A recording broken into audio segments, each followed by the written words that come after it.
영화 얘기를 해보시죠. 어땠는데요, 미키 27은?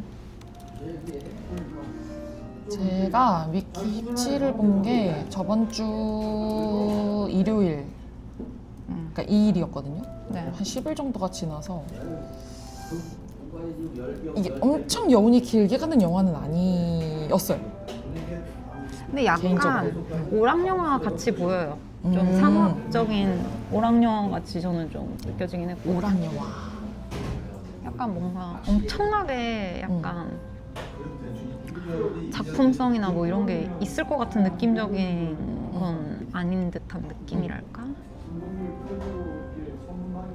이게 저는 사실 보고 나서 설국열차랑 굉장히 비슷한 느낌을 많이 받았고, 근데 설국열차가 오락 영화는 아니잖아요. 그러니까 뭔 그쵸. 느낌인지 알겠죠?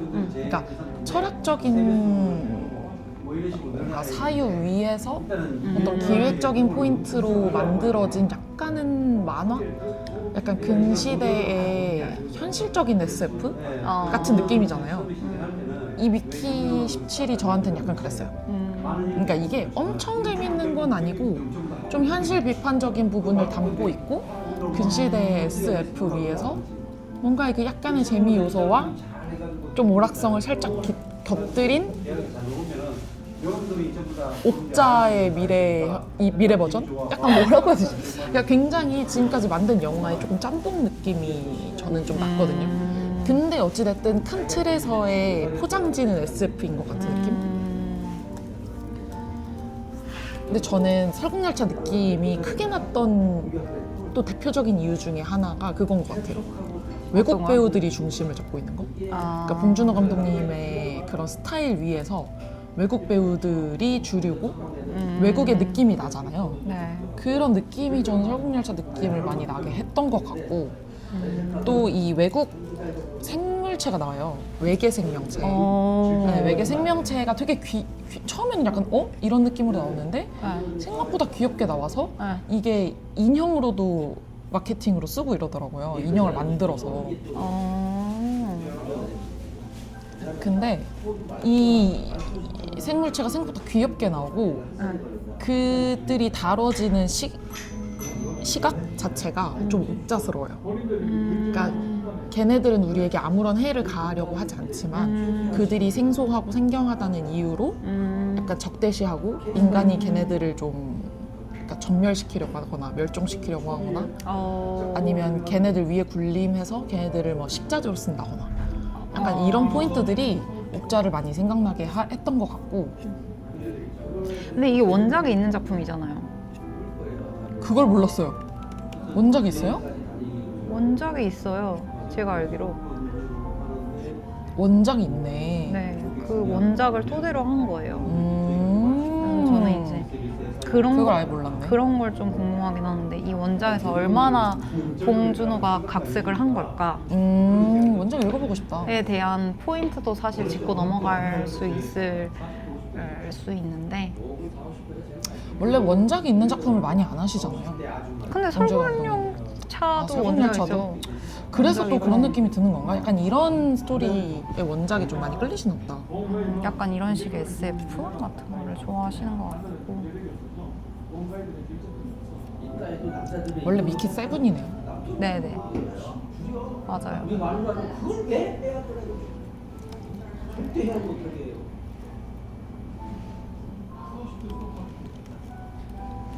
그래서 원작은 아마 미키가 7개여가지고 7명이어가지고 세븐일걸요? 미키가 여기에서 17인 게 17명, 18명이 나오는 거잖아요. 미키가 그쵸? 그러니까 17번, 그러니까 죽고 살고거든요. 그게- 죽으면 그러니까 죽으면 아. 새로 프린트하고, 아. 죽으면 프린트하고. 그래서 17번째 프린트된 미키여가지고 미키 세븐틴이에요. 근데 이제 죽은 줄 알았던 미키 세븐틴이 살아 돌아와요. 그러면서 세븐틴과 에이틴이 공존하게 되면서 이제 벌어지는 이야기. 근데 아마 원작은 7에서 끝날 거예요. 그래서 미키 세븐일 거예요. 그런가 봐요. 네. 근데 어찌됐든 이 죽고 사는 문제에서 얘가 왜 죽느냐 하면 이제 인간으로서 목숨을 걸어야만 알 수 있는 것들이 있잖아. 예를 들면 우주선 밖에서 자외선에 노출됐을 때 얘가 몇 시간 만에 어떤 반응을 보일 것인가, 그리고 어떻게 죽을 것인가를 테스트해보거나 약간 이런 식으로 얘를 계속 산업재해 노동자로서 좀 다루거든요. 실제로 인터뷰에서 얘기를 하셨던가? 뭐 이렇게 얘기가 많이 나와요. 산업재해로 사망한 노동자의 비유해서 미키를 얘기를 많이 하는 것 같은데, 언론에서도. 근데 어찌됐건 그런 식으로 좀 소모품처럼 쓰이는 미키의 상황을 좀 극대화하고자 7번째에서 17번째로 늘리신 것 같아요. 제가 보기에.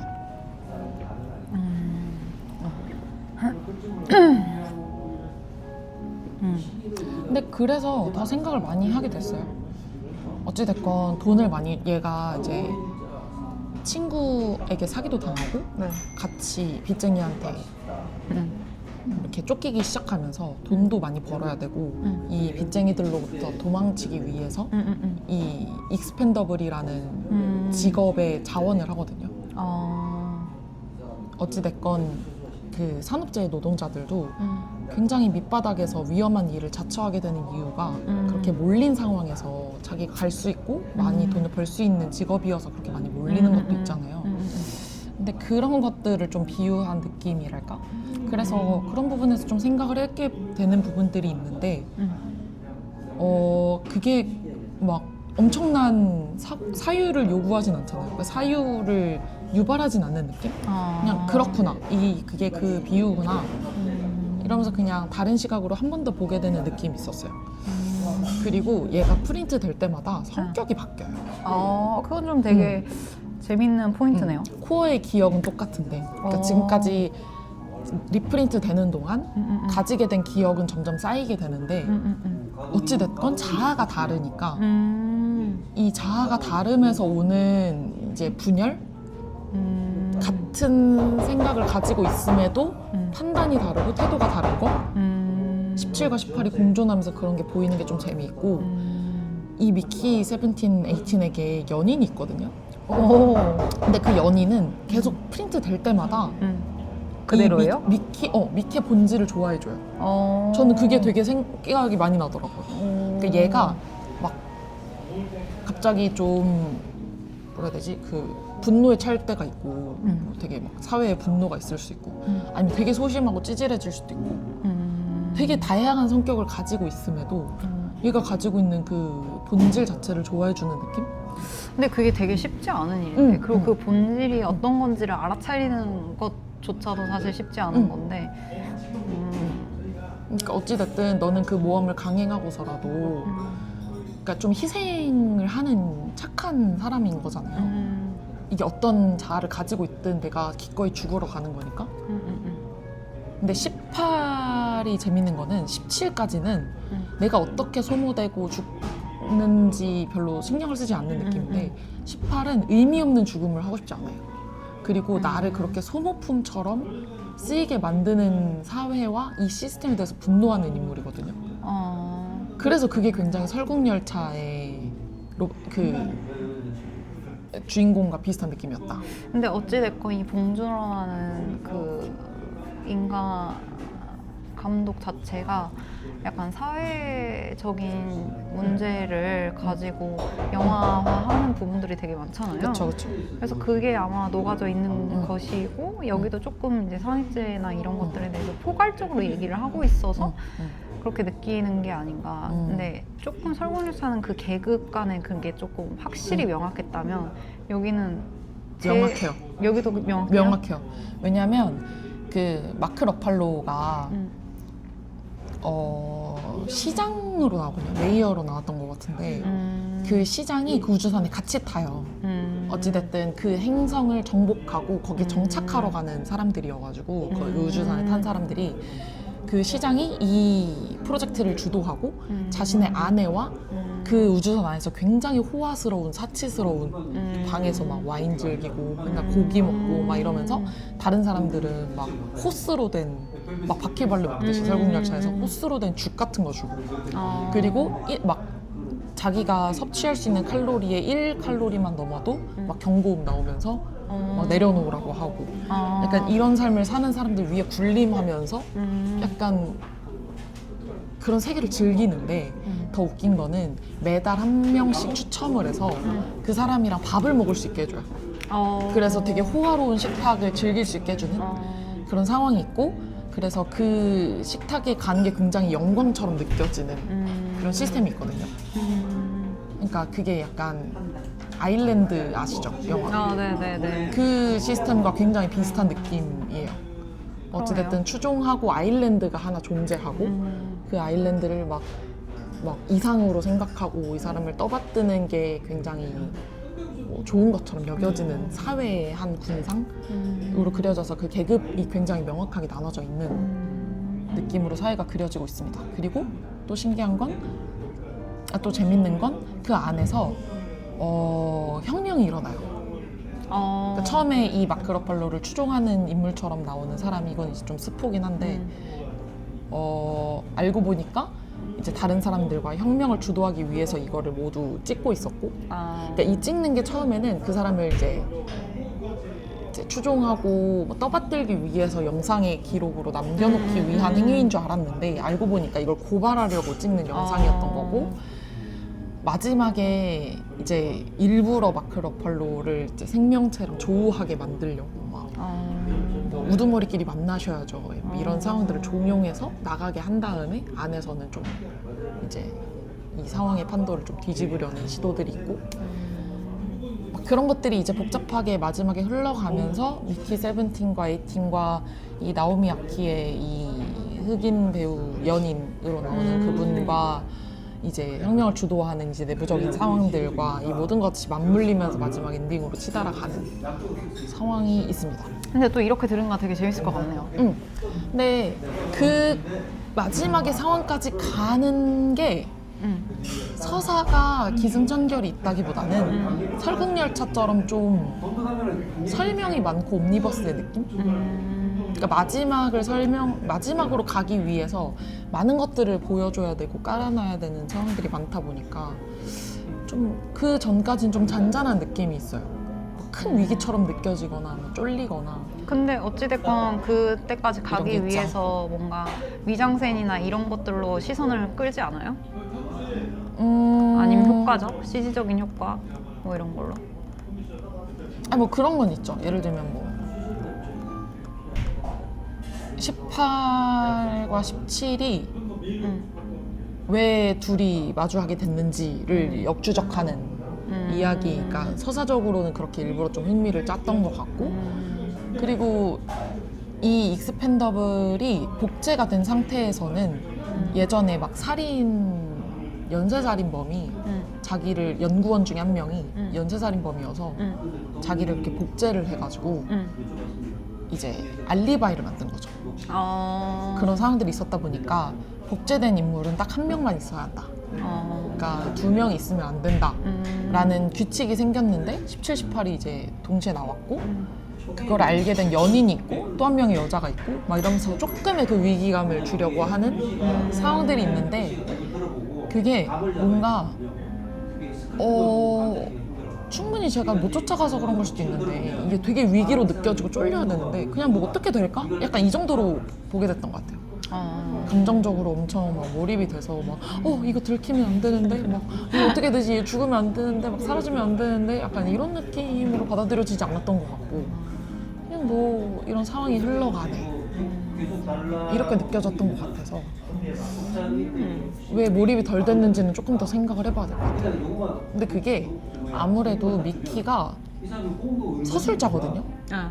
그러니까 조금은 관객의 입장에서, 제3자 입장에서 자기의 입장을 좀 설명해주는 서술자로서의 화자여서 그게 좀 몰입이 된다기보단 좀 이렇게 떨어져서 미키를 관찰하는 느낌이어서 더 그랬던 것 같기도 하고, 조금 더 생각해 봐야 될 문제이긴 하지만 어찌됐든 좀 관찰자 입장이었던 게 좀 컸던 것 같다. 왜냐하면 저랑 같이 봤던 친구는 재미가 없었대요. 중간까지 굉장히 졸렸대요. 네. 또 제가 듣기에 어떤 분도 졸았대요. 근데 그게 아무래도 설국열차도 전 좀 그랬거든요. 그러니까 이 인물이 혁명을 꼭 일으켜서 막 성공했으면 좋겠다. 근데 설국열차는 조금 그래도 그랬으면 좋겠다라는 몰입이 됐던 거는 그 인물만 쫓아가기도 하고 제3자 서술자로서의 화자는 아니잖아요. 맞아. 그리고 얘가 굉장히 힘든 상황이 있는데 위로 갈수록 호화스러운 생활을 한다는 거를 중간에 깨닫고 내가 이 시스템을 타파하리. 근데 물론 이 타파한다고 해서 어떤 게 달라지느냐에 대한 뭔가 목표 지점이 없기 때문에 저는 몰입이 덜 됐던 것 같은데 그 당시에 설국열차는 이거는 뭐랄까 그것도 있는데 더해서 인물이 좀 제3자로서 서술을 하다 보니 몰입이 더 덜 돼서 더 집중이 덜 됐던 게 있는 거 아닐까라고 생각을 하기는 합니다. 근데 뭐 한 번 더 보면 좀 더 많은 것들이 보일 것 같아요. 처음에는 이제 쫓아가느라 정보를 이제 막 많이 받아들이느라 한 번 볼 영화는 아니다. 어찌됐건 두 그건 번, 세 맞아요. 번 볼만한 영화다 거네요. 근데 추천하긴 조금 힘든 어떤 느낌인지 아시겠죠? 그러니까 동의는 행동중에서 동의를 받았지만은 그렇군요. 그 녹취까지 보긴 봐봐야겠네. 저는 SF 자체도 좋아하고 원래 봉준호 감독님 엄청 좋아하기 때문에 근데 이제 다른 봉준호 감독님 작품들에 비해서 미키 세븐틴을 순위권에 꼭 꼽느냐는 잘 모르겠다. 이 정도의 평가입니다. 저도 재밌게 봤어요 저는. 호흡으로 굳이 나누자면 호입니다. 호. 괜찮네요. 그러니까 여러 설정 값이나 이런 데서 그래도 조금씩 하면서 좀 비유적으로 사회나 이런 부분에 대해서 좀 생각해보게 하는 것들이 많아가지고 미키 17. 근데 음악이 그렇게 좋았다고 하던데. 아 음악 진짜 좋아요. 음악이 진짜 좋아요. 역시 정재일 감독. 근데 요즘에 또 약간 작품들이 다 음악이 좋더라고요. 저 사실 브루탈리스트랑 콘트라베도 음악이 진짜 너무너무 좋았거든요. 요즘에 약간 음악 절정기인가 봐요. 약간 영화 음악들이 다 진짜 좋더라고요. 근데 그거에 비해서 최근에 협상의 기술이라고 드라마가 있는데 거기는 음악이 너무 약간 그 앵글과 그 스토리에 비해서 너무 웅장해요. 그래서 조금 다시 보다가 그래서 그 음악 때문에 적었거든요. 진짜 그 정도로? 예, 이게 도대체 왜 이렇게 과하게 오케스트라를 썼는지 모르겠고 약간 굳이 약간 뭐 이유는 알겠는데 굳이 드라마에서 이걸 이런 식으로 했어야 했나? 약간 이런 생각이 많이 들더라고요. 네, 여튼 돌아와서 브루탈리스트는 저는 사실 사전에 정보 없이 봤어요. 왜냐면 그냥 되게 길고 인터미션이 있고 뭔가 작품성이 되게 좋다. 이 이야기만 듣고 그냥 아무 정보 없이 봤거든요. 근데 원래 좀 공부하고 가야 되는 영화를 알고 있는데 브루탈리스트가 근데 공부 안 하고 가서 봐도 좋았어? 네, 봐서 좋았고 근데 기본적으로 사람들이 어느 정도 그런 게 있잖아요. 뭐 나치라든지 유대인의 관계 그리고 그 미국이라는 땅에 처음 들어오는 이민자들에 대한 그런 것들을 약간 기본적으로는 사람들이 이제 알고 있잖아요, 문화적으로. 그러니까 그 정도만 알고 있어도 사실 봤을 때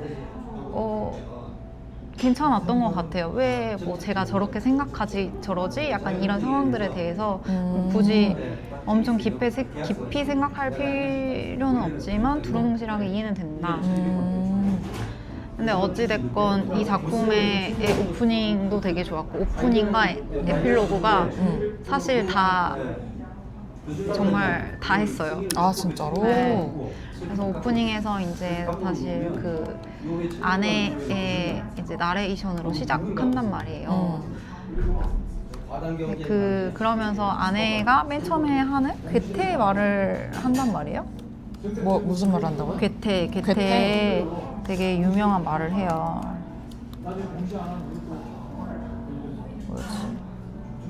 자유롭다고 착각하는 사람보다 더 심하게 노예가 된 사람은 없다라고 처음에 얘기를 하면서 이제 자기 상황과 그 남편에 대해서 이제 얘기를 하는데, 왜냐면 남편은 이제 헝가리 출신의 유대인인데 이제 그 억압을 받아가지고 미국으로 이민을 오게 돼요. 근데 아내와는 떨어져서 먼저 오게 되는 거죠. 아내는 그쪽에 구금되어 있고. 그래서 이제 처음에는 그 남편만 이제 미국으로 돌아오는 그림이 그려지면서 아내의 편지가 나레이션으로 나와요. 그리고 나서 이제 미국에 있는 친척 집에 가는 길이 보여지면서 오프닝이 이제 마무리되고 시작이 되는데, 어찌됐건 이민자의 삶을 초반에 보여주니까 사실 이 사람은 엄청나게 유명한 이제 건축가고 유럽에서 되게 잘 나가던 사람인데, 여기 와서 지인의 그 친척의 가구점에서 이제 가구 디자인을 해가지고 이제 판매를 이제 하게 돼요. 쪽방에 지내면서. 근데 이 전체적인 전반적인 게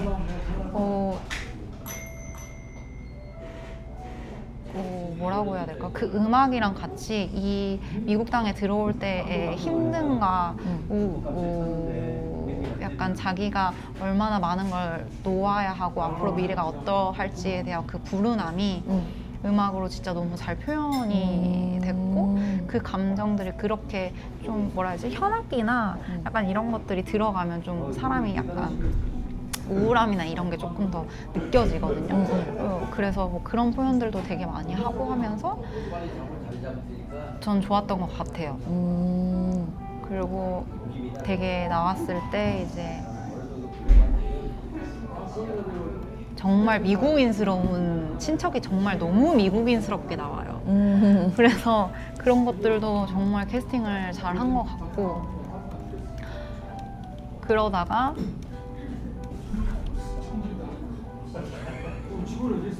이제 그 친척 와이프는, 친척의 그 아내는 이 남자가 여기 계속 있는 게 싫은 거예요. 그래서 자기한테 추근되던다라는 말을 던지면서 약간 이 남자가 나가게끔 남편을 종용해요. 근데 이제 그러다가 중간에 어떤 거부의 아들이 아버지한테 서프라이즈를 하고 싶다고 하면서 서재를 이제 바꿔달라고 얘기해요. 그래서 그거를 오케이 하고 그 작업을 착수를 하는데, 그 공간 자체가 약간 동그라미 형식이거든요.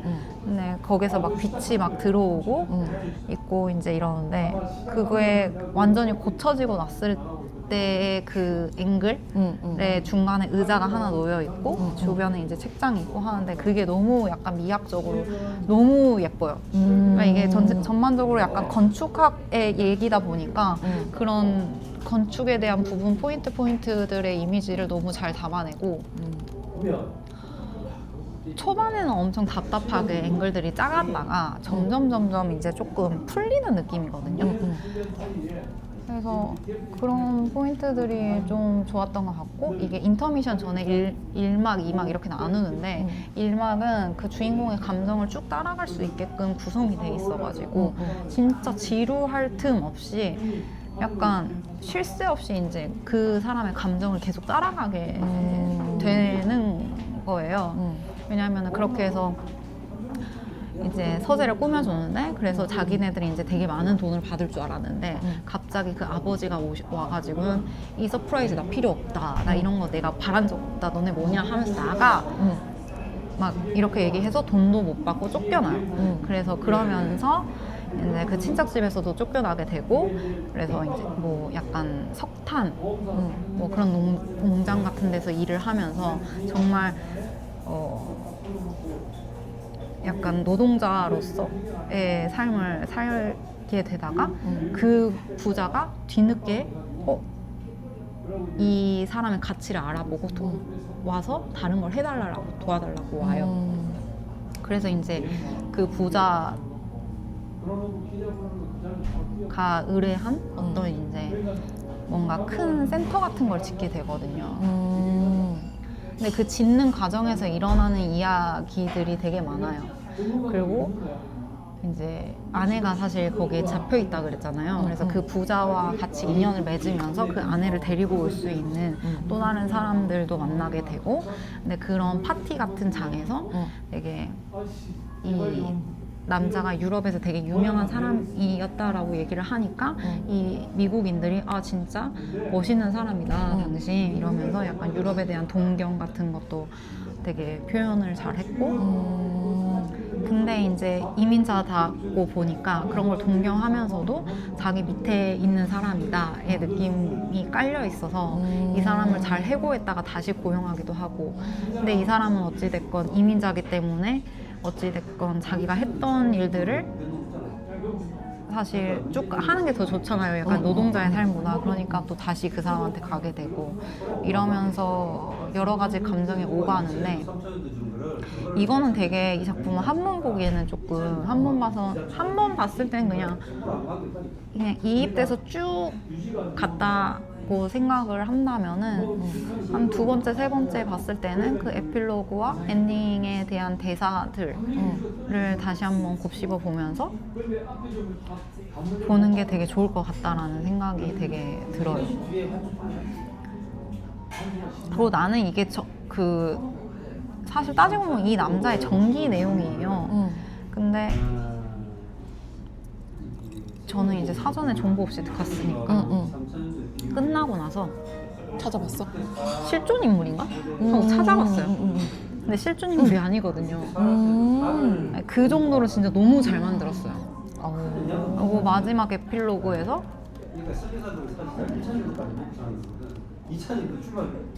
과정은 중요하지 않다. 목적지에 도달하는 게 중요하다라는 식의 발언을 해요. 근데 그게 이 전기를 다 아울러서 얘기를 하는 거거든요. 왜냐면 엄청난 과정들이 있었지만 그 과정은 지나고 어찌됐건 목적지에 도달을 했기 때문에 이런 식의 이야기가 있고,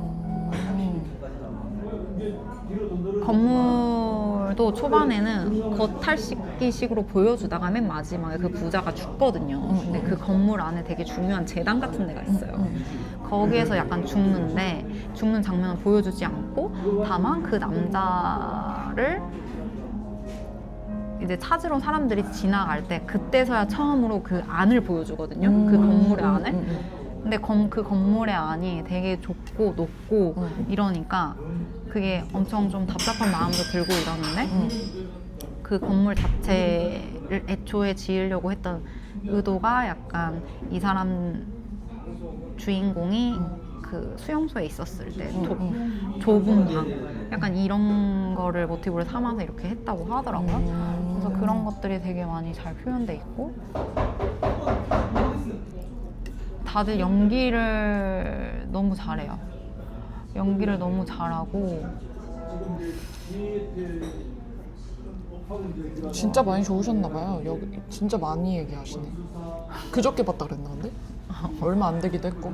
그렇고 거기에 또 이제 아내가 다리가 다친 채로 나와요. 그래서 그리고 이제 여기에 그게 들어가요. 아편이라는 존재가 있어요. 이 남자가 약간 그게 좀 살짝 중독이 돼 있어요. 그래서 그런 이야기들도 좀 있고, 그러다가 아내가 다리가 아픈데 아내가 이제 너무 아플 때만 먹는 약이 있어요. 근데 그 약을 마지막 약을 먹이고 나서도 아내가 아파하니까 팔에다 아편을 놔요. 아편인지 마약인지 모르겠는데 어떤 마약인지 모르겠는데 하여튼 마약을 긁고 나서 아내를 잃거든요 사실. 그 쇼크로 인해가지고 그런 얘기도. 근데 사실 안 잃었나? 안 잃었네. 안 잃었어요. 죄송해요. 안 잃었네요. 그리고 이제 이들이 유대인이잖아요. 근데 아내와 같이 온 조카가 있어요. 근데 그 조카는 말을 안 해. 말을 안 하다가 자기가 하고 싶은 사람이랑만 거의 얘기를 하거든요. 그래서 그런 것도 되게 제 룸메 언니의 얘가 얘기한 바로는 약간 걔가 이 극에서 가장 이기적인 애다. 자기 하고 싶은 사람하고만 얘기를 하고 그렇지 않을 때는 입을 딱 닫는다. 약간 이렇게 얘기하더라고요. 근데 그 말에 어느 정도 공감은 하고 저는 왜 제가 입을 다물고 있을까라는 생각은 했거든요. 근데 어쨌든 그 애는 유대인의 핏줄이기 때문에 자기는 예루살렘으로 거기에서 살겠다 하고 이제 자기 남편이랑 뉴욕에 살다가 돌아가게 돼요. 그러면서 왜냐면은 이 이민자로서의 이 미국의 땅에서의 삶은 어디에서도 존중받지 못하고 이런다는 생각이 드니까 자기네들 땅으로 돌아가고 싶다. 약간 이런 느낌? 그래서 이제 유대인의 약간 그런 뭐라고 해야 되죠? 유대인스러운 포인트들도 되게 잘 나타나 있다라고 해야 되나? 뭐 그렇다. 그리고 거기에 이제 동성애도 이제 들어가 있어요. 아 되게 엄청 많네 얘기가. 네, 동성애. 근데 그게 그렇게 막 번잡하게 느껴지지 않나 봐. 응, 번잡하게 느껴지지 않고 그게 왜냐면은 시간이 기니까 그 복선에 따라서 그냥 이렇게 툭툭 뭔가를 던져놨다가 너무 자연스럽게 그게 얘가 이래서 이랬구나, 얘가 이래서 이렇구나 이게 자연스럽게 이제 느껴지게 되는 거죠. 왜냐면 이게 길이가 길어서 그래요. 그리고 1막에서 충분히 이 주인공에 대한 감정을 내가 확실히 다 이해를 하고 이민자, 뭐 유대인, 뭐 미국인, 유럽에 대한 동경 뭐 이런 것들을 다 1막에서 어느 정도 감정을 정리가 된 다음에 2막을 보니까 2막은 그냥 후드러 치거든요. 두두두두두두 가요. 근데 이게 좀 설명이 돼야 더 재밌을 것 같은데 설명이 많이 하지 않은 채로 막 지나가는데 그럼에도 불구하고 앞에서 내가 충분히 그걸 느꼈었기 때문에 뒤는 어느 정도 잘 따라갈 수 있다. 근데 뒤에서 이제 쇼크적인 장면들이 조금 있긴 한데 그래서 결론적으로 한 추천한다. 몇 번을 봐도 괜찮을 영화다. 근데 개인적으로 나는 인터미션이 없었으면 좋겠는데 아 그래? 빡치지 않나 봐요? 영화 봤던 게? 네, 1막을 보고 쉬니까 조금 풀리더라고요, 사람이. 근데 이제 호흡감이 확실히 달라요, 1막이랑 2막이랑. 그래서 나오는 것 같긴 한데, 왜냐면 애초에 그 제작자들이 인터미션을 필름에 넣어놨거든요. 그래가지고. 아무튼 그랬다. 왜냐면 아이리시맨이랑 거의 10분 정도밖에 차이가 안 나요.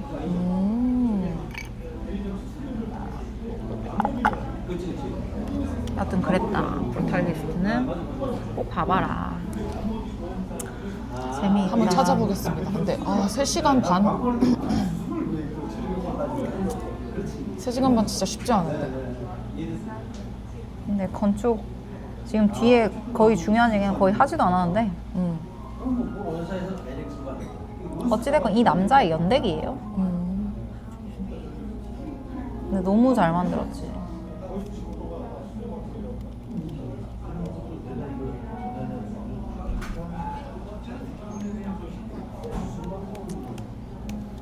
약간 좀 대중적이진 않나요? 네. 일반인이랑, 그러니까 머글이랑 같이 볼 수는 없는 거야? 너무 길어서? 근데 1막은 머글이 봐도 재미있을 것 같은데 머글이면 딱 1막까지만 있으면 괜찮아. 근데 2막까지 있으니까 시간이 길잖아요. 그러니까 아마 힘들어하지 않을까요? 근데 봐도 전 나쁘지 않을 것 같은데. 근데 2막에서 잘 수 있어요. 알겠습니다.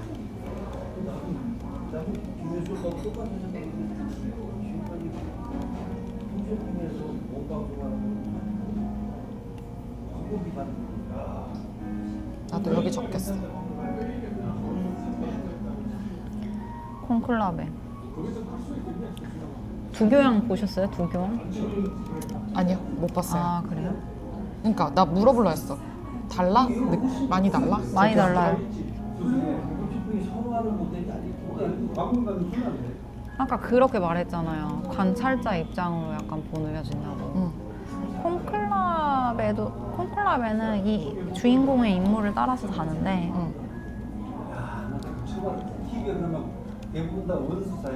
이 로렌스 랄프 파인스 이분을 따라가거든요, 쭉.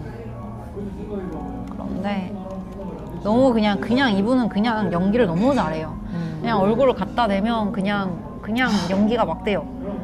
그래서 타이트한 컷이나 이런 것들이 되게 너무 좋았고 이미지적으로 약간 인서트 같은 게 들어가는데 너무 한 장 한 장 사진첩 보는 그림 같은 분위기들도 되게 많았고 앵글이 이게 아무래도 성당이고 이러니까 그런 거 구조물이나 이런 것들이 되게 조화롭게 얽혀 있으면서 미학적으로 되게 좋아 보여요.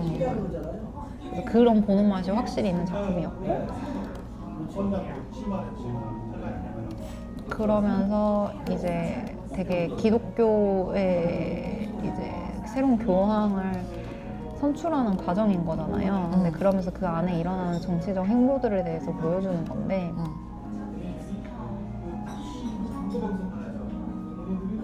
이 주인공 시점으로 해서 계속 쭉 전개가 나가요. 마치 내가 주인공인 것처럼.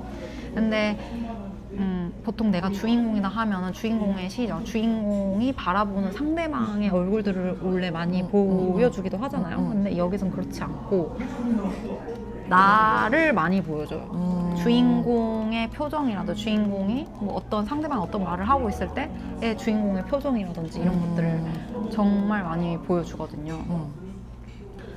저는 그게 좀 처음에 어색했거든요. 왜냐면 난 상대방의 얼굴을 보고 싶거든요. 그치. 얼마나 난 주인공 시점이니까 또. 야비하게 저렇게 얘기를 하는 거지 하고 나는 그 리뷰를 하고 싶은데 그걸 듣는 이 사람의 표정만 나는 거의 보니까 근데 그럼에도 불구하고 이분이 너무 연기를 잘하니까 좀 이제 이입이 되는 것이죠. 그래서 그게 흐름들이 엄청 컸고 이제 중간중간에 뭔가 포인트들이 있어요. 되게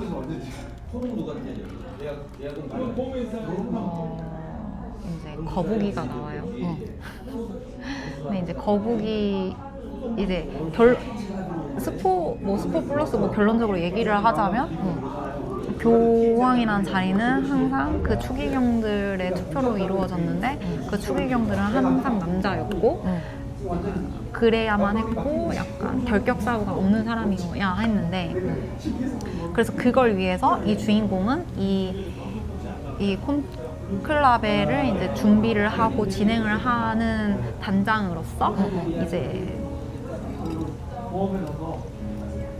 그 교양의 위치에 올라갈 수 없는 조건이 되는 사람들을 하나씩 약간 쳐내기 시작해요. 그러니까 정치적으로 어떻게 보면은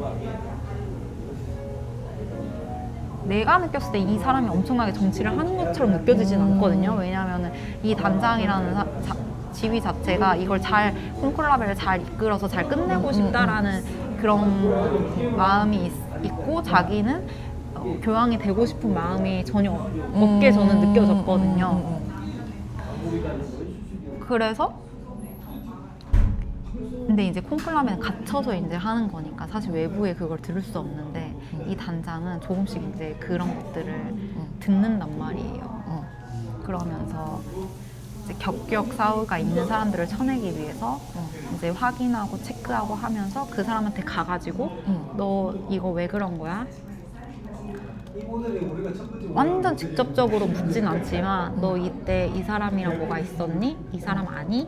뭐 이런 식으로 물어봐요. 그러고 나서 그 사람이 이제 토로하게끔 얘기를 하고 그 사람이 그 자기가 이렇게 이제 교양의 자리를 놓게 만드는 식으로 한다던가 아니면 어떤 순간에는 정말 이거는 가서 이제 그 사람한테 얘기를 했지만 그 사람이 안 된다. 자기는 자기가 한 짓이 아니다. 이렇게 하니까 증거물을 찾아서 결국은 사람들한테 배포를 하고 자기가 이렇게 배포를 했다 하면서 하지만 이 사람이 이렇기 때문에 안 된다. 그래서 되게 명확히 했단 말이죠. 그래서 그게 나는 어떻게 보면 정치라고 느껴지기보다는 이 사람이 어찌됐건 교양을 선출하는 이 콩쿠라베를 주도하면서 자신의 신조마가 뭔가 있는가 보다. 약간 이런 생각 플러스 그 정교양이 일부러 이 사람을 이런 식으로 이 자리에 단장직에 되게끔 만들지 않았나라는 식의 느낌도 있고 여러 가지 정치, 어찌됐건 그런 정치 구도 흐름으로 인해서 그러니까 뭔가 정치 공략이 막 엄청나게 있는 것처럼 나오지 않아요. 그래서 더 재미있었던 부분인 것 같고 그러다 결국에는 정말 아무도 몰랐던 사람이 마지막으로 그 콘클라베에 들어오게 되거든요. 교황 아무도 몰랐던 사람이 추기경으로 그래서 그 사람이 결론적으로 이제 교황이 되는데 그 교황이 다 선출이 되고 나서 이제 자기 다른 그 보좌관으로부터 들어요. 사실은 그 사람은 의료원에서 어떤 시술을 하려다가 못 받았다 이러는 거예요. 그래가지고 그 사람한테 가가지고 여기에서 도대체 무슨 일이 있었냐를 물어보니까 그분이 사실 자기는 그때 거기서 자궁 적출을 받으려고 했다. 자궁 절제술을 받으려고 했다. 라고 얘기를 하는 거예요. 하지만 그것도 정교황이 안다. 근데 이것 또한 뭐 사실 뭐 하나님이 줬으니 이 몸이 약간 나는 있는 그대로 살고 싶다 이렇게 해가지고 결론적으로 이제 그 사람이 교황이 되는 건데 정말 약간 기독교로서 사실 용납할 수 없는 포인트인데 되게 지금 시대가 엄청 바뀌고 있잖아요. 거기에 대해서 이란으로도 얘기를 하는 거고 중간중간에 이제 수녀들에 대한 약간 이야기도 나와요. 그래서 들어보니까 이 콘클라베 원작에서는 그 수녀가 그렇게 중요한 역할을 하지 않는데 수녀가 등장함으로 있어서 그런 여성성이나 이런 것들에 대한 강조가 되고 이 수녀가 그 단장의 이야기 뭐라고 하죠? 연설을 듣고 감동했던 포인트도 있어서 이 단장을 도와주기도 하고 약간 이런 캐릭터로 나오거든요. 그래서 전반적으로 캐릭터들이 다 살아있고 입체적이고 그냥 주인공이 그냥 연기를 잘해요. 주인공 할아버지가 연기를 너무 잘해요. 잠깐만. 네, 여보세요? 네네. 근데 저 몬도를 나와서 네네네. 네. 그래서 너무 재밌어요. 약간 욕망과 탐욕이 약간 그런 거잖아요. 기독교인 뭔가 신을 위해서만 살아가고 뭔가 절제하고 이럴 사람들일 줄 알았는데 사실 인간이고 그들 또한 욕망과 탐욕을 갖고 있고 자기의 지위와 명예를 가지고 싶어하는 사람들이다. 약간 이런 이야기들이 정치 얘기긴 한데 너무 재밌어요. 이미지적으로도 그렇고 이미지가 진짜 너무 좋아요. 이미지가. 그리고 중간중간 갇혀있지만 유리창이 중간에 잠깐 깨지거든요. 그러면서 들려오는 소리나 뭐 이런 것들로 인해서 그런 식으로 좀 네, 그게 근데 외부의 내용들을 그런 건 아니고 의미가 담겨있는 포인트인데 그것도 진짜 많이 먹어요. 거의 매일 만났어. 아주 재밌습니다. 매일. 그리고 오프닝이 이제 교황이 죽고 죽은 교황을 어떻게 이제 처리하고 뭐 이러는 과정들이 나오거든요. 근데 그게 진짜로 그런 식으로 한대요. 그래서 그렇겠지. 네, 그거를 이제 고증을 받아서 이렇게 한 거라고 하더라고요. 그래서 엄청 디테일하고 디테일하고 이제 그 시신을 이제 시신보에 감싸가지고 차에 태워서 가는데 그거를 시신 타이트 컷으로 해서 쭉 가거든요. 약간 사운드랑 빛만 이렇게 바뀌어가면서 근데 그 포인트도 진짜 좋았어요.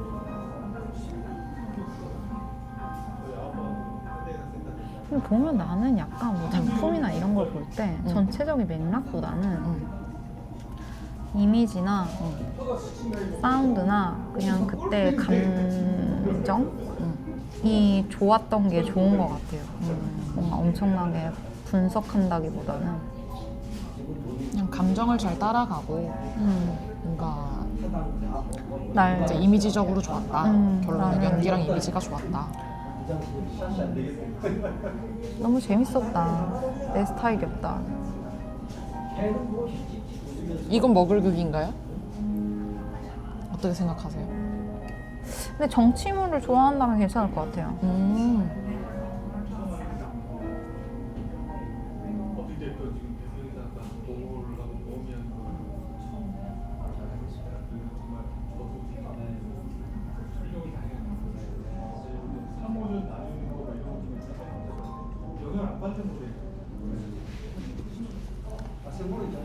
저도 한번 봐보세요. 천사와 악마?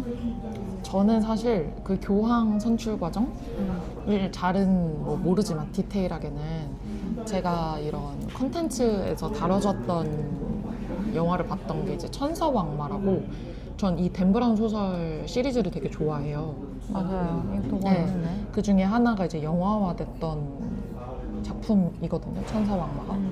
근데 이제 로버트 랭던이라는 종교 기호학 교수가 교황청으로부터 이제 의뢰를 받아가지고 이제 교황 후보가 납치된 사건을 쫓아가는 이야기예요. 근데 이제 지금 콘클라베를 진행해야 되는 상황인데 교황 후보자 4명이 사라졌고 그리고 차례대로 살해를 당해요. 근데 그 살해를 못 막고 1, 2, 3을 못 막고 마지막 살해가 일어나는 상황에 막 이르러서 이제 막 여러 가지 상황들이 펼쳐지는 일이거든요. 아마도 저도 봤을 거예요. 기억나지 않지만 아마 봤을 거예요. 왜냐하면 저도 이 작가의 책을 꽤 읽었던 것 같아요. 그래서 이 일루미나티라는 단체에서 마치 뭔가 불, 물, 뭐 공기, 흙, 네. 4원소를 바탕으로 이 교황을 그 방식으로 죽이거든요. 원소에 해당하게끔 예를 들면 불이면 화형을 한다거나 걸어놓고 아니면 물이면 익사를 시킨다거나 흙이면은 이제 매장을 해서 죽인다거나 약간 이런 식으로 공기면은 뭐더라 뭐 질식이었나 뭐 여튼 이런 식으로 좀 순서대로 교황이 죽어나가는 좀 신의 기호로서 뭔가 죽이는 것 같은 이런 식의 얘기들이 펼쳐지는 건데 이거는 조금 이제 완전 대중적으로 풀어낸 맞아요. 오락성으로 풀어낸 거여가지고 그렇게까지 자세하게는 몰랐거든요. 마지막에 이제 그래서 교황 후보를 누구를 할 것이냐 뭐 이러면서 이제 막 여러 가지 얘기들이 나오고 근데 이건 좀 더 다큐에 가까울 것 같은 느낌이긴 해요. 이 콘클라베 영화는. 다큐보다 약간 정치 얘긴데 어찌됐건 이 콘클라베라는 것 자체가 사실 또 시사하는 바가 있으니까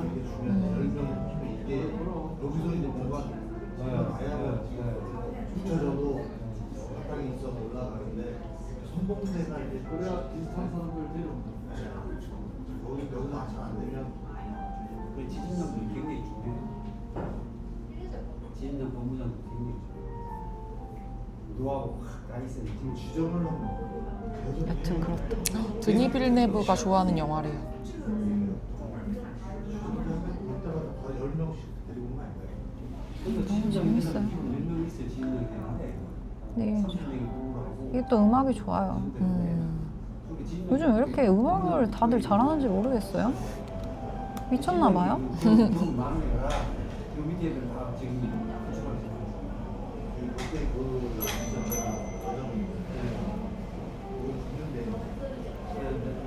요즘 영화 음악의 절정인 것 같아요.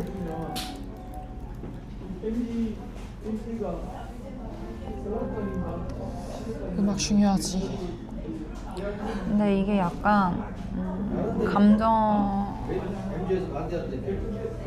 인위적이게 감정을 끌어가는 느낌이 아니라 더해주는 느낌의 음악들이고 음악이 해가 되지 않으니까 너무 좋더라고요.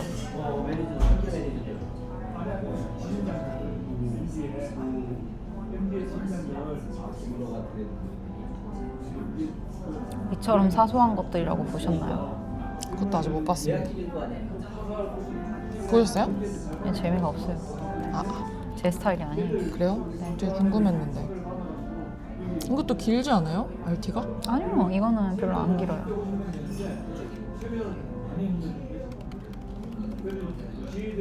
근데 저번 주에 보셨죠? 이거. 어떤 거요? 이처럼 사소한 것들. 아마 그럴 거예요. 이거는 근데 그거 1시간 반 정도네. 이건 실화를 바탕으로 한 건데 이 실화 사건을 중점적으로 다룬 게 아니라 그 실화 사건을 바라보고 있는 동네 주민의 입장에서 이게 약간 관찰자 입장에서 하니까 엄청 디테일한 그런 것들이 나오지 않고 그냥 이 사람이 약간 이 무리에서 이 동네에서 되게 이제 우두머리인 수녀원 다 척지지 않고 살아야 되는데 이게 부당함이 벌어지고 있다는 걸 모든 동네 사람이 알지만 척을 지면은 불리하다는 걸 알기 때문에 방관하고 있다가 그거에 대한 마음이 이제 계속 쌓이면서 쌓아 올라가면서 결국은 이제 그 부당함을 조금 좀 치유하기 위해 어떤 애를 데리고 도망 나오거든요. 뭐 여튼 그런 얘기예요. 그래서 이거는 좀 나 같은 애들은 보기 좀 힘들다. 이건 머글이 보기 힘들다. 잔다 100%. 저는 킬리안 머피 배우를 진짜 좋아해서 그래서 보고 싶었거든요, 사실은. 배우는 네, 잘생기고 연기를 잘하시죠. 근데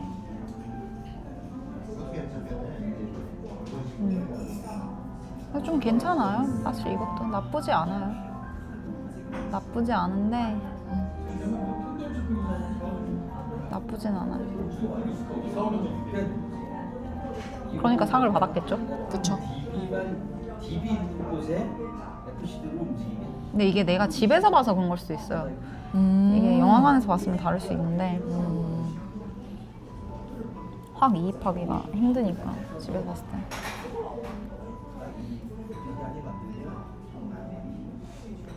요즘에 보면 되게 사회 고발적인 이야기들이 많고 그런 얘기가 잘 돼.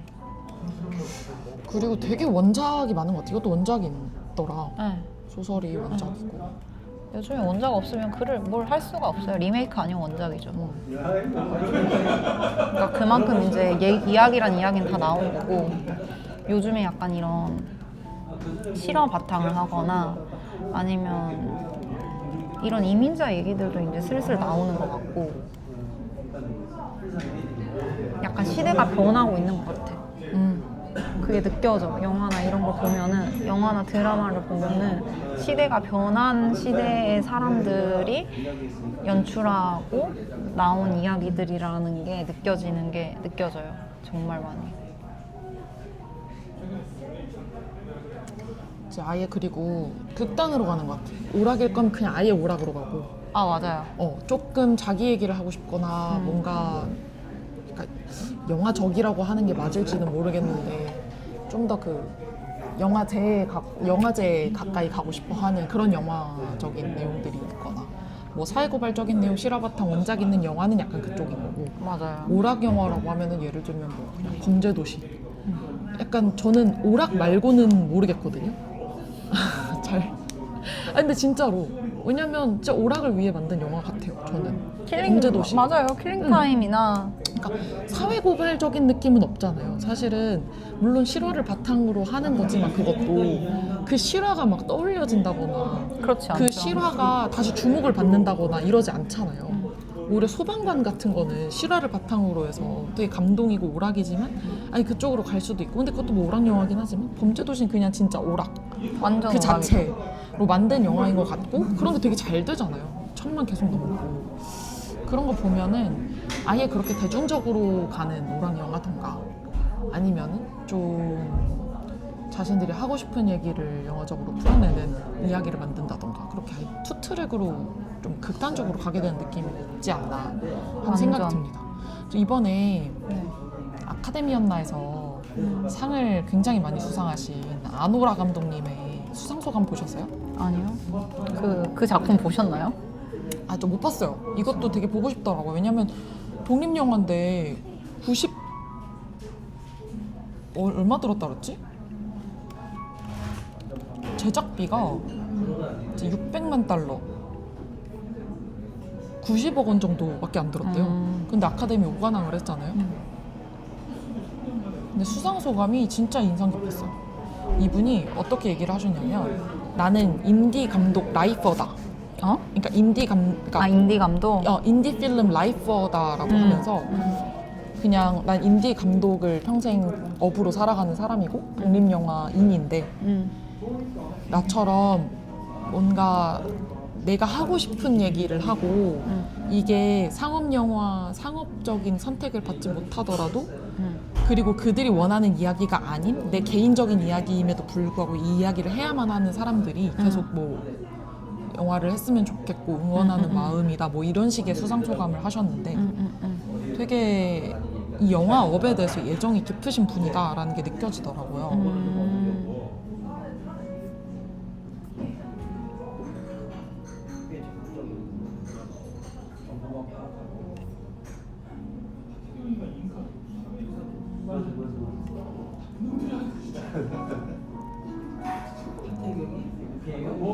연수원장인데 인가에서 사회에서 인가에서 이게 좀 보려고 돈 주는 하러 갔다고? 아니 사회잖아. 공연수원장 하면 돼. 사회에서는 이렇게 되는 거야. 되지. 사회에서는 안 뭐. 연수원장하고 했다는 얘기도 방송에서 봤어. 뭘 안다고 뭐. 다른 곳에서 얘기한 게 아닐까요? 여기 전문이 있는데 김영태도 제일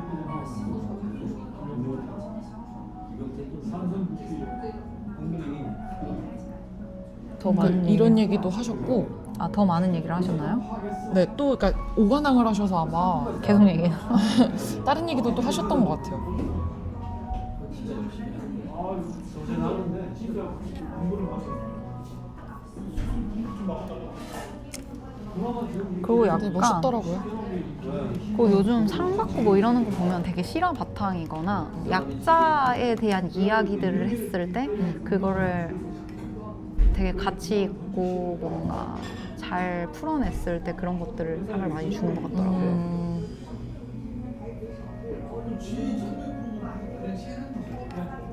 그렇지 않아? 맞아. 되게 개인적인 얘기를 그런 식으로 잘 풀어내는 작품들이